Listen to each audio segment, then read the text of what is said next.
দর্শক, বর্তমান রাজনীতিতে আইনশৃঙ্খলা পরিস্থিতি নিয়ে সবথেকে বেশি উদ্বেগ বিরাজ করছে। উদ্বেগের একটা বড় কারণ হচ্ছে শরীফ ওসমান হাদীর আক্রান্ত হওয়া। গত রাতে প্রধান উপদেষ্টার প্রেস উইং থেকে জানানো হয়েছে শরীফ ওসমান হাদীর সিঙ্গাপুরে যে চিকিৎসা হচ্ছে তার অবস্থা অত্যন্ত সংকটজনক। সেটা নিয়ে উদ্বেগ চলছে, রাজনীতিতে নিরাপত্তা নিয়ে উদ্বেগ চলছে। এরই মাঝে সরকার প্রচণ্ড কঠোরতা দেখাচ্ছে, বিশেষ করে আওয়ামী বিরোধী অভিযানের ক্ষেত্রে কঠোরতা দেখাচ্ছে। কিন্তু সেই কঠোরতা দেখাতে গিয়ে গতকালকে স্বরাষ্ট্র উপদেষ্টা যে মন্তব্য করেছেন সেই মন্তব্য নিয়ে অনেক সমালোচনা হচ্ছে। স্বরাষ্ট্র উপদেষ্টা বোধহয় আরেকটু আবেগ নিয়ন্ত্রণ করে কথাটা বললে পারতেন, কিংবা এই ধরনের কথা প্রকাশ্যে না বলে গণমাধ্যমে যেন না আসে সেই ব্যবস্থা করতে পারতেন। কারণ গোপনে অনেক কিছু করা যায়, গণমাধ্যমে এসে গেলে সেটা অনেক বেশি সমালোচনা হয়। তিনি মন্তব্য করলেন যে মামলা মোকদ্দমার দরকার নেই, মামলা না থাকলেও আওয়ামী সন্ত্রাসীদের ধরো, মানে সামনে পেলেই ধরে আইনের আওতায় নাও এবং তাকে জেলে ভরো। ব্যাপারটা এরকমই। স্বরাষ্ট্র উপদেষ্টা আদতে কি বোঝাতে চাইলেন? তিনি সহজ সরল মানুষ, সহজ সরলভাবে অনেক সময় অনেক কথা বলে ফেলেন। এই যে যেমন একদিন আগেই আমরা দেখলাম একটা সংবাদ সম্মেলনে তিনি একটা কথা বলছিলেন, মাঝখানে একজন সাংবাদিক অন্য একটা প্রশ্ন ঢোকাতে যাচ্ছিলেন। তিনি বললেন, থামেন, আমি আমার কথাটা শেষ করি। আপনার বয়স কত? আমার বয়স এখন 73। আমি তো কথার মাঝে কথা বললে আগেরটা ভুলে যাই। সাংবাদিকদের মধ্যে একটু রসিকতা হলো। তারপরে তিনি তার কথা শেষ করতে গেলেন, শেষ করতে গিয়ে আটকে গিয়ে বললেন, এই যে দেখছেন, আমি এখনই ভুলে গেছি, আগের কথাটা ভুলে গেছি। তার মানে হচ্ছে যে তিনি অতি সহজ সরল প্রকৃতির একজন মানুষ, খুবই শিশুসুলভ আচরণের মধ্য দিয়ে অনেক কিছু সোজা সাপটা বলে দেন, যেটা বলতে গিয়ে হয়তো ভাবেন না যে এটা বলাটা কতটা উচিত হবে, কতটা অনুচিত হবে। সেই বক্তব্য নিয়েই তাই সমালোচনা হচ্ছে। কি বলতে চাইলেন তিনি, কি বোঝাতে চাইলেন, চলুন একটু বুঝে দেখে এই ভিডিওতে থাকবেন পলিটিক্স টিভির নিয়মিত আয়োজনে।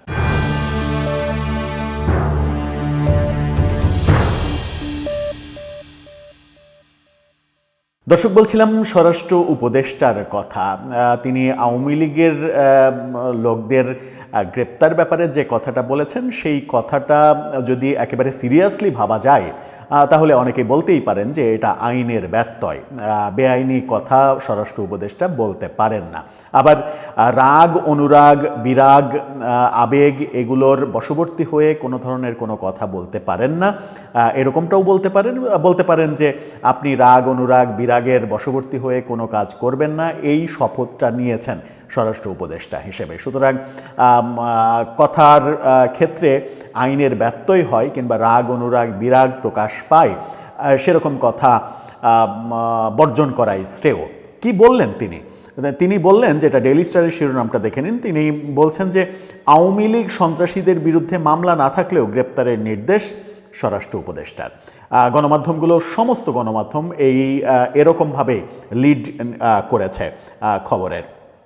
ভেতরে কি আছে খবরের? আওয়ামী লীগের যারা সন্ত্রাসী তাদের বিরুদ্ধে মামলা না থাকলেও আইনের আওতায় নিয়ে আসতে পুলিশকে নির্দেশনা দিয়েছেন অন্তর্বর্তী সরকারের স্বরাষ্ট্র উপদেষ্টা লেফটেন্যান্ট জেনারেল জাহাঙ্গীর আলম, অবসরপ্রাপ্ত। আইনের আওতায় না আনলে পুলিশ কর্মকর্তাদের বিরুদ্ধেও ব্যবস্থা নেওয়া হবে বলে হুঁশিয়ারি দেন। এখানে প্রশ্ন করতেই পারেন, অনেকে প্রশ্ন করতে পারেন যে তিনি যাদেরকে সন্ত্রাসী বলছেন, আওয়ামী লীগের যারা সন্ত্রাসী এটা যাদেরকে বলছেন, তাদের নামে মামলা থাকবে না কেন? সন্ত্রাসীদের নামে তো একাধিক মামলা থাকার কথা। যারা চিহ্নিত সন্ত্রাসী তাদের বিরুদ্ধে অবশ্যই মামলা থাকবে। আর যদি কারো বিরুদ্ধে মামলা না থাকে, অভিযোগ না থাকে, তাহলে সেই ব্যক্তি সন্ত্রাসী হয় কি করে? সেই প্রশ্নটাও অনেকে করতেই পারেন, যেমনটা করছেন। গত রাত থেকে এটা নিয়ে ব্যাপক আলোচনা হচ্ছে, আমরা দেখছি। নারায়ণগঞ্জে এক অনুষ্ঠান শেষে পুলিশকে এই নির্দেশনা দিয়েছেন স্বরাষ্ট্র উপদেষ্টা। কিন্তু পুলিশকে নির্দেশনা দেওয়ার ব্যাপারটা গণমাধ্যমে আসলো কিভাবে? গণমাধ্যমে আসা কি উচিত হলো, নাকি গণমাধ্যমেই তিনি বলেছেন? একটু বুঝে দেখি। দুপুর 2:30টার দিকে বিকেএমএর পক্ষ থেকে জেলা পুলিশ ও শিল্প পুলিশকে 3টি করে মোট 6টি গাড়ি উপহার দেওয়া হয়। সেই অনুষ্ঠানে উপস্থিত ছিলেন তিনি। ফেরার পথে তার পথ আটকায় ছাত্র নেতারা।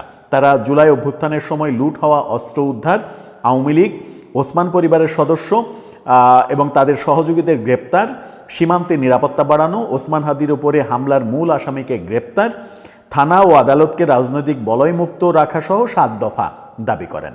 দাবিগুলো যৌক্তিক। এ সময় জাতীয়তাবাদী ছাত্রদল, বৈষম্যবিরোধী জাতীয় ছাত্রশক্তি, স্বেচ্ছাসেবী সংগঠন এনজিবি এবং ওয়ারিয়র্স অব জুলাই নামে সংগঠনগুলো নেতারা উপস্থিত ছিলেন। দাবিগুলো যৌক্তিক উল্লেখ করে স্বরাষ্ট্র উপদেষ্টা বলেন, এসব দাবি বাস্তবায়নে ইতিমধ্যেই পদক্ষেপ নেওয়া হয়েছে। পুলিশ মামলা নেই বলে আওয়ামী লীগের সন্ত্রাসীদের গ্রেপ্তার করছে না বলে দাবি করেন ছাত্র নেতারা। এখন পুলিশ মামলা নেই বলে কেন গ্রেপ্তার করবে? যদি কারো বিরুদ্ধে মামলা না থাকে, যদি অভিযোগ না থাকে, তাহলে তাকে পুলিশ গ্রেপ্তার করবে কেন? আমি যদি একজন সাধারণ মানুষ হই, আমার নামে যদি সন্ত্রাসী মামলা না থাকে, কোনো অভিযোগ না থাকে, আমি যদি দাগী আসামি না হই, আমি যদি কারো ক্ষতি না করে থাকি, তাহলে পুলিশ আমাকে অবশ্যই ধরবে না। এটা যৌক্তিক কথা। সেই ক্ষেত্রে কি বলছেন যে তারা যখন দাবি জানান, ওই দাবির পরিপ্রেক্ষিতে ঘটনাস্থলে উপস্থিত জেলা পুলিশ সুপার মিজানুর রহমান মুন্সিকে ডেকে স্বরাষ্ট্র উপদেষ্টা নির্দেশ দেন, আওয়ামী লীগ সন্ত্রাসী, তার বিরুদ্ধে কোনো মামলা আছে কি না ওইটা দেখার কোনো ব্যাপার নাই, তাদের সাথে সাথে আইনের আওতায় নিয়ে আসবা, আর আইনের আওতায় না আনতে পারলে তোমাদের বিরুদ্ধেও কিন্তু ব্যবস্থা নেওয়া হবে। তার মানে একটা দাবি উঠল, দাবির ওই প্রেক্ষাপটটা তিনি মোকাবেলা করলেন এই কথা বলে। মোকাবেলা তিনি অন্য কৌশলেও করতে পারতেন। তিনি বলতে পারতেন যে এই ব্যাপারে আমি দেখছি, পদক্ষেপ নিচ্ছি, পুলিশের সঙ্গে আমি কথা বলছি, কি করা যায়, এভাবে তিনি মোকাবেলা করতে পারতেন। কিন্তু তিনি একটু বেশি আবেগী হয়ে পড়েছিলেন বোধহয়। আবেগী হয়ে তিনি তৎক্ষণাৎ পুলিশকে বললেন যে মামলা টামলা দেখার দরকার নেই, তুমি এদেরকে দেখলেই গ্রেপ্তার করবা, যদি না পারো তাহলে আবার পুলিশের বিরুদ্ধে অ্যাকশান নেওয়া হবে। ব্যাপারটা যেটা হলো সেটা হচ্ছে যে এই যে তিনি বলছেন যে মূল অভিযুক্তকে গ্রেপ্তার করা না গেলেও ওর সাথে আরেকজন ছিল, তাকে গ্রেপ্তার করেছি, রিমান্ডে নিয়েছি, বাকি কাজ আরও আস্তে আস্তে করতে পারবো। ওসমান হাদির হামলা সম্পর্কে বলেছেন। সম্প্রতি লুট হওয়া এবং অবৈধ অস্ত্র উদ্ধারের প্রশ্নে তিনি বলেছেন, আলু পেঁয়াজ নিয়ে বক্তব্য প্রসঙ্গেও প্রশ্ন রাখেন ছাত্র নেতারা, অর্থাৎ তাকে সাম্প্রতিক আইনশৃঙ্খলা নিয়ে প্রশ্ন করায় তিনি পেঁয়াজের দামের কথা বলছিলেন, সেটা নিয়ে বেশ সমালোচনা হয়েছিল। সেই ব্যাপারে তিনি ছাত্র নেতারা বলেছেন, অভিযোগ করেছেন। উত্তরে উপদেষ্টা বলেছেন ওটা কৃষি মন্ত্রণালয়ের অনুষ্ঠান ছিল বলে ওই মন্ত্রণালয়ের সমস্যাগুলো এবং কৃষকদের ব্যাপারে জানতে চেয়েছিলাম। অন্যান্য ব্যাপার, অর্থাৎ ওই অনুষ্ঠানটা ছিল কৃষি মন্ত্রণালয়ের, তিনি যেহেতু কৃষি মন্ত্রণালয়েরও উপদেষ্টা, সেহেতু ব্যাপারটাকে গুলিয়ে না ফেলার জন্য তিনি বলেছেন। যাই হোক, সেটা ভিন্ন কথা। একটা যুক্তি দিয়েছেন যে কৃষি মন্ত্রণালয়ের অনুষ্ঠানে স্বরাষ্ট্র মন্ত্রণালয় বিষয়ক প্রশ্ন করা হয়েছে, এই কারণেই আমি কৃষি মন্ত্রণালয়ের প্রসঙ্গে চলে গেছি। কিন্তু এই যে নির্দেশটা দিলেন স্বরাষ্ট্র উপদেষ্টা কিছু ছাত্র নেতাদের দাবির প্রেক্ষাপটে, এটাকেই অনেকে সমালোচনা করছেন এবং বলছেন যে তিনি আবেগের বশবর্তী হয়ে যে কথাটা বলেছেন সেটা একজন উপদেষ্টা হিসেবে এইভাবে না বলে কৌশলে অন্যভাবে ব্যাপারটাকে ডিল করতে পারতেন। এবং এইভাবে কথা বলাতে যেটা হবে, অনেকে অভিযোগ করতে পারেন কিংবা মানবাধিকার সংগঠনগুলো এই ব্যাপারটাকে অনেক গুরুত্বপূর্ণ ব্যাপার হিসেবে সামনে তুলে আনতে পারে।